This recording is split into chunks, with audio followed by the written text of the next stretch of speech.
The Flight 93 election. The election of 2016 will test whether virtue remains in the core of the American nation.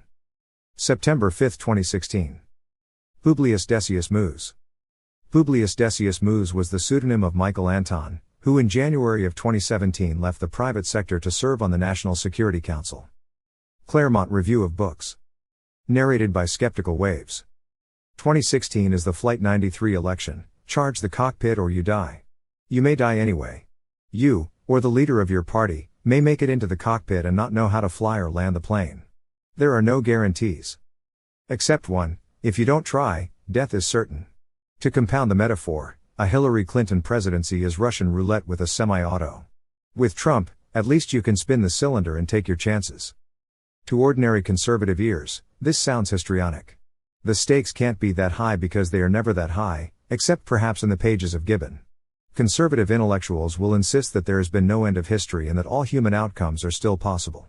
They will even, as Charles Kessler does, admit that America is in crisis. But how great is the crisis? Can things really be so bad if 8 years of Obama can be followed by 8 more of Hillary, and yet constitutionalist conservatives can still reasonably hope for a restoration of our cherished ideals? Cruz in 2024. Not to pick too much on Kessler, who is less unwarrantedly optimistic than most conservatives. And who, at least, poses the right question: Trump or Hillary? Though his answer, even if Trump had chosen his policies at random, they would be sounder than Hillary's, is unwarrantedly ungenerous.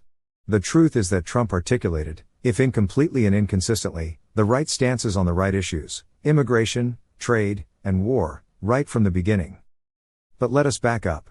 One of the paradoxes, there are so many, of conservative thought over the last decade at least, is the unwillingness even to entertain the possibility that America and the West are on a trajectory towards something very bad.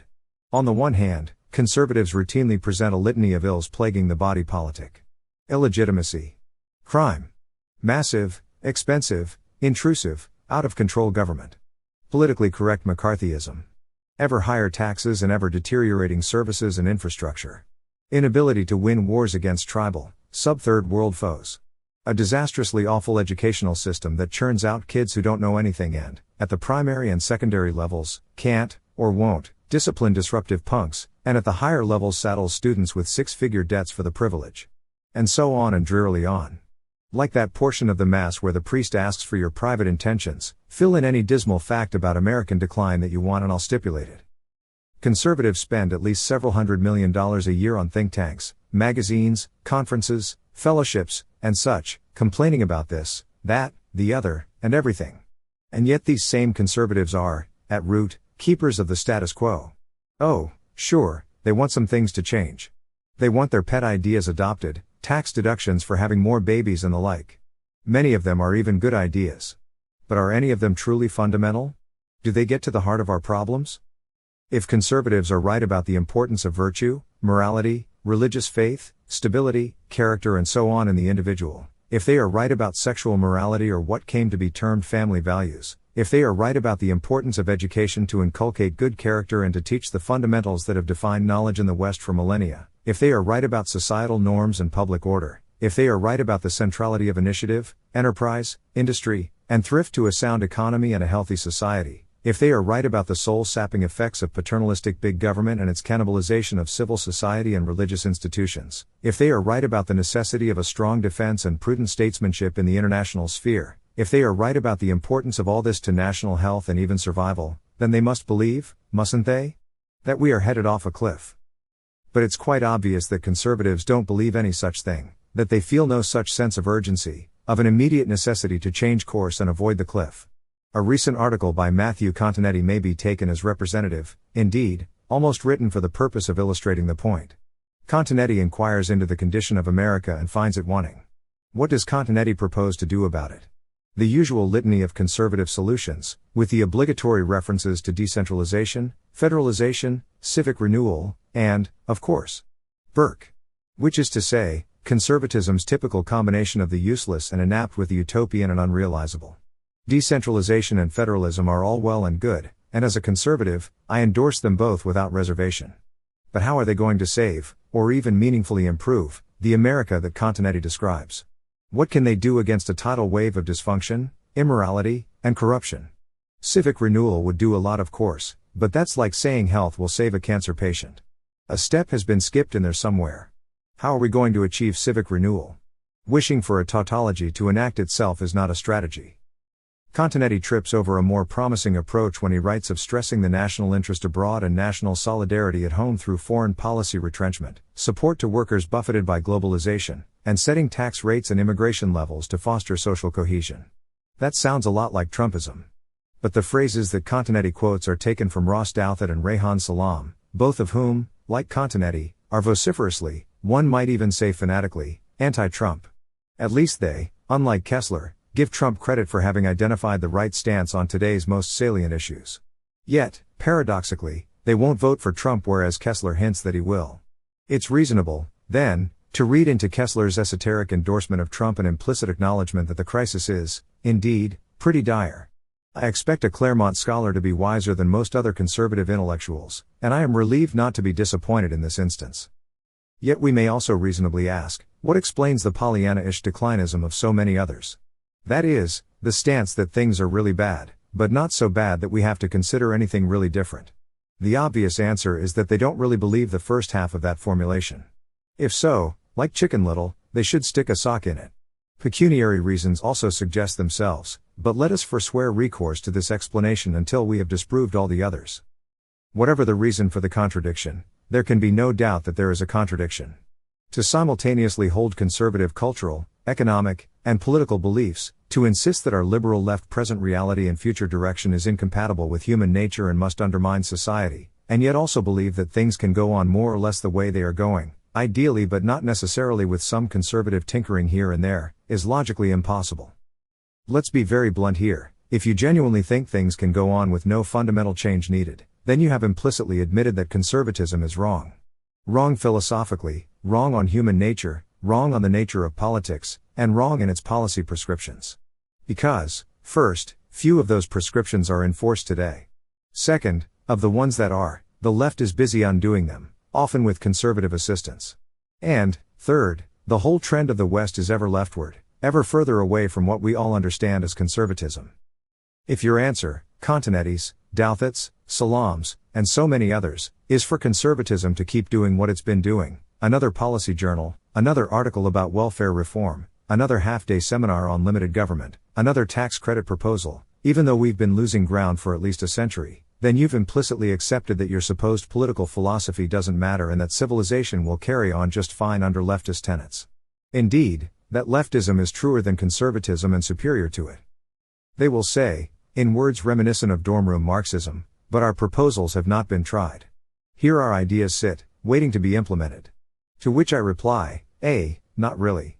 Many conservative solutions, above all welfare reform and crime control, have been tried, and proved effective, but have nonetheless failed to stem the tide. Crime, for instance, is down from its mid-70s and early 90s peak, but way up from the historic American norm that ended when liberals took over criminal justice in the mid-60s. And it's rising fast today, in the teeth of ineffectual conservative complaints. And what has this temporary crime, or welfare, for that matter, decline done to stem the greater tide? That tsunami of leftism that still engulfs our every, literal and figurative, shore has receded not a bit but indeed has grown. All our victories are short-lived. More to the point, what has conservatism achieved lately? In the last 20 years? The answer, which appears to be nothing, might seem to lend credence to the plea that our ideas haven't been tried. Except that the same conservatives who generate those ideas are in charge of selling them to the broader public. If their ideas haven't been tried, who is ultimately at fault? The whole enterprise of Conservatism Incorporated reeks of failure. Its sole recent and ongoing success is its own self-preservation. Conservative intellectuals never tire of praising entrepreneurs and creative destruction. Dare to fail. They exhort businessmen. Let the market decide. Except, not with respect to us. Or is their true market not the political arena, but the fundraising circuit? Only 3 questions matter. First, how bad are things really? Second, what do we do right now? Third, what should we do for the long term? Conservatism Incorporated's answer to the first may, at this point, simply be dismissed. If the conservatives wish to have a serious debate, I for one am game, more than game, eager. The problem of subjective certainty can only be overcome by going into the agora. But my attempt to do so, the blog that Kessler mentions, was met largely with incredulity. How can they say that? How can anyone apparently of our caste, conservative intellectuals, not merely support Trump, however lukewarmly, but offer reasons for doing do? One of the Journal of American Greatness's deeper arguments was that only in a corrupt republic, in corrupt times, could a Trump rise. It is therefore puzzling that those most horrified by Trump are the least willing to consider the possibility that the republic is dying. That possibility, apparently, seems to them so preposterous that no refutation is necessary. As does, presumably, the argument that the stakes in 2016 are everything. I should here note that I am a good deal gloomier than my former JAG colleagues, and that while we frequently use the royal we when discussing things on which we all agreed, I here speak only for myself. How have the last 2 decades worked out for you, personally? If you're a member or fellow traveler of the Davos class, chances are, pretty well. If you're among the subspecies conservative intellectual or politician, you've accepted, perhaps not consciously, but unmistakably, your status on the roster of the Washington Generals of American politics. Your job is to show up and lose, but you are a necessary part of the show and you do get paid. To the extent that you are ever on the winning side of anything, it's as sophists who help the Devoisy oligarchy rationalize open borders, lower wages, outsourcing, deindustrialization, trade giveaways, and endless, pointless, winless war. All of Trump's 16 Republican competitors would have ensured more of the same, as will the election of Hillary Clinton. That would be bad enough. But at least Republicans are merely reactive when it comes to wholesale cultural and political change. Their opposition may be in all cases ineffectual and often indistinguishable from support. But they don't dream up inanities like 32 genders, elective bathrooms, single-payer, Iran sycophancy, Islamophobia, and Black Lives Matter. They merely help ratify them.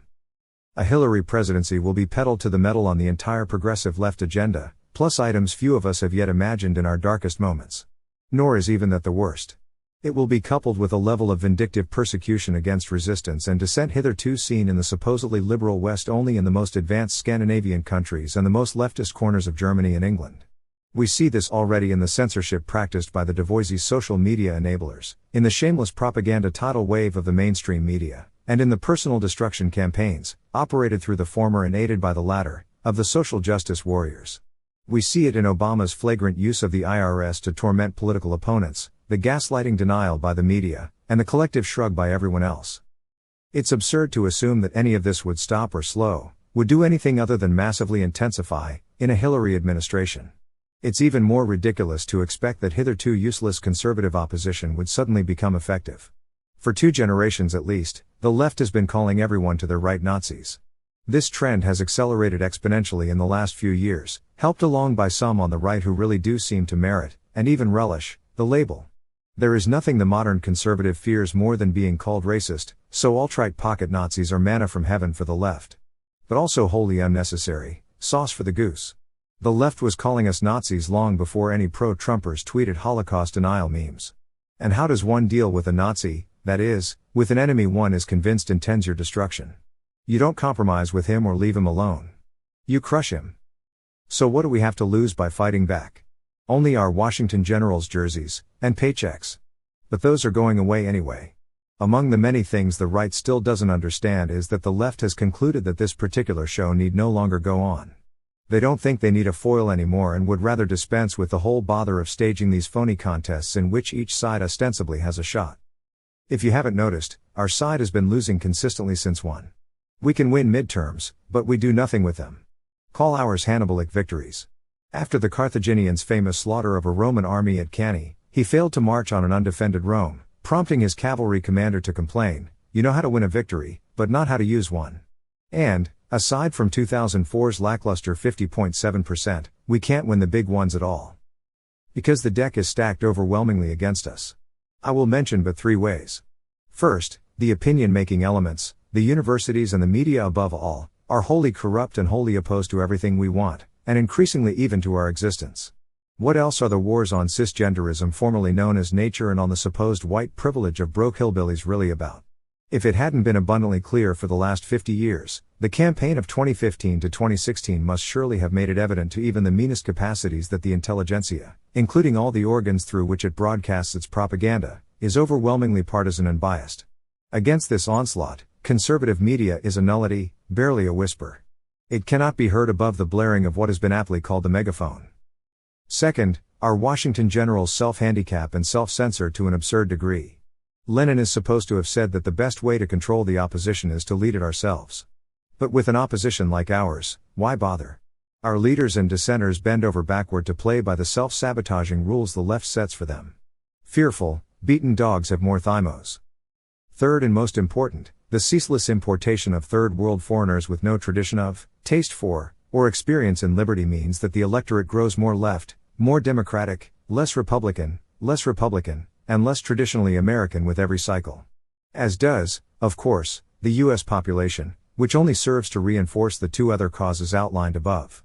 This is the core reason why the left, the Democrats, and the bipartisan junta, categories distinct but very much overlapping, think they are on the cusp of a permanent victory that will forever obviate the need to pretend to respect democratic and constitutional niceties. Because they are. It's also why they treat open borders as the absolute value, the one principle that, when their principles collide, they prioritize above all the others. If that fact is insufficiently clear, consider this.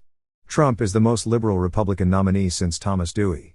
He departs from conservative orthodoxy in so many ways that National Review still hasn't stopped counting. But let's stick to just the core issues animating his campaign. On trade, globalization, and war, Trump is to the left, conventionally understood, not only of his own party, but of his Democratic opponent. And yet the left and the junta are at one with the housebroken conservatives in their determination, desperation, not merely to defeat Trump but to destroy him. What gives? Oh, right, there's that other issue. The sacredness of mass immigration is the mystic cord that unites America's ruling and intellectual classes. Their reasons vary somewhat. The left and the Democrats seek ringers to form a permanent electoral majority. They, or many of them, also believe the academic intellectual lie that America's inherently racist and evil nature can be expiated only through ever greater diversity. The junta of course craves cheaper and more docile labor. It also seeks to legitimize, and deflect unwanted attention from, its wealth and power by pretending that its open borders stance is a form of noblesse oblige. The Republicans and the conservatives? Both of course desperately want absolution from the charge of racism. For the latter, this at least makes some sense. No Washington general can take the court, much less cash his check, with that epithet dancing over his head like some satanic spirit. But for the former, this priestly grace comes at the direct expense of their worldly interests. Do they honestly believe that the right enterprise zone or charter school policy will arouse 50.01% of our newer voters to finally reveal their natural conservatism at the ballot box? It hasn't happened anywhere yet and shows no signs that it ever will. But that doesn't stop the Republican refrain: more, more, more. No matter how many elections they lose, how many districts tip forever blue, how rarely, if ever, their immigrant vote cracks 40%, the answer is always the same. Just like Angela Merkel after yet another rape, shooting, bombing, or machete attack. More, more, more. This is insane. This is the mark of a party, a society, a country, a people, a civilization that wants to die. Trump, alone among candidates for high office in this or in the last 7, at least, cycles, has stood up to say, I want to live. I want my party to live. I want my country to live. I want my people to live. I want to end the insanity. Yes, Trump is worse than imperfect. So what? We can lament until we choke the lack of a great statesman to address the fundamental issues of our time, or, more importantly, to connect them. Since Pat Buchanan's 3 failures, occasionally a candidate arose who saw one piece: Dick Gephardt on trade, Ron Paul on war, Tom Tancredo on immigration. Yet, among recent political figures, great statesmen, dangerous demagogues, and mewling gnats alike, only Trump the alleged buffoon not merely saw all 3 in their essential connectivity, but was able to win on them. The alleged buffoon is thus more prudent, more practically wise, than all of our wise and good who so bitterly oppose him. This should embarrass them. That their failures instead embolden them is only further proof of their foolishness and hubris, which they self-laud as consistency adherence to conservative principle, defined by the 1980 campaign and the household gods of reigning conservative think tanks. A higher consistency in the service of the national interest apparently eludes them. When America possessed a vast, empty continent and explosively growing industry, high immigration was arguably good policy. Arguably, Ben Franklin would disagree, it hasn't made sense since World War I. Free trade was unquestionably a great boon to the American worker in the decades after World War II. We long ago passed the point of diminishing returns. The Gulf War of 1991 was a strategic victory for American interests. No conflict since then has been. Conservatives either can't see this, or, worse, those who can nonetheless treat the only political leader to mount a serious challenge to the status quo, more immigration, more trade, more war, as a unique evil. Trump's vulgarity is in fact a godsend to the conservatives. It allows them to hang their public opposition on his obvious shortcomings and to ignore or downplay his far greater strengths, which should be even more obvious but in corrupt times can be deliberately obscured by constant references to his faults. That the left would make the campaign all about the latter is to be expected. Why would the right? Some, a few, are no doubt sincere in their belief that the man is simply unfit for high office. David Frum, who has always been an immigration skeptic and is a convert to the less war position, is sincere when he says that, even though he agrees with much of Trump's agenda, he cannot stomach Trump. But for most of the other #never Trumpers, is it just a coincidence that they also happen to favor invite the world? Another question Jag raised without provoking any serious attempt at refutation was whether, in corrupt times, it took a, let's say, loudmouth to rise above the din of the megaphone. We, or I, speculated, yes. Suppose there had arisen some statesman of high character, dignified, articulate, experienced, knowledgeable, the exact opposite of everything the conservatives claim to hate about Trump. Could this hypothetical paragon have won on Trump's same issues? Would the conservatives have supported him? I would have, even had he been a Democrat. Back on planet Earth, that flight of fancy at least addresses what to do now. The answer to the subsidiary question, will it work? Is much less clear. By it I mean Trumpism, broadly defined as secure borders, economic nationalism, and America First foreign policy. We Americans have chosen, in our foolishness, to disunite the country through stupid immigration, economic, and foreign policies. The level of unity America enjoyed before the bipartisan junta took over can never be restored. But we can probably do better than we are doing now. First, stop digging. No more importing poverty, crime, and alien cultures. We have made institutions, by leftist design, not merely abysmal at assimilation but abhorrent of the concept. We should try to fix that, but given the left's iron grip on every school and cultural center, that's like trying to bring democracy to Russia. A worthy goal, perhaps, but temper your hopes, and don't invest time and resources unrealistically. By contrast, simply building a wall and enforcing immigration law will help enormously, by cutting off the flood of newcomers that perpetuates ethnic separatism and by incentivizing the English language and American norms in the workplace. These policies will have the added benefit of aligning the economic interests of, and, we may hope, fostering solidarity among, the working, lower middle, and middle classes of all races and ethnicities.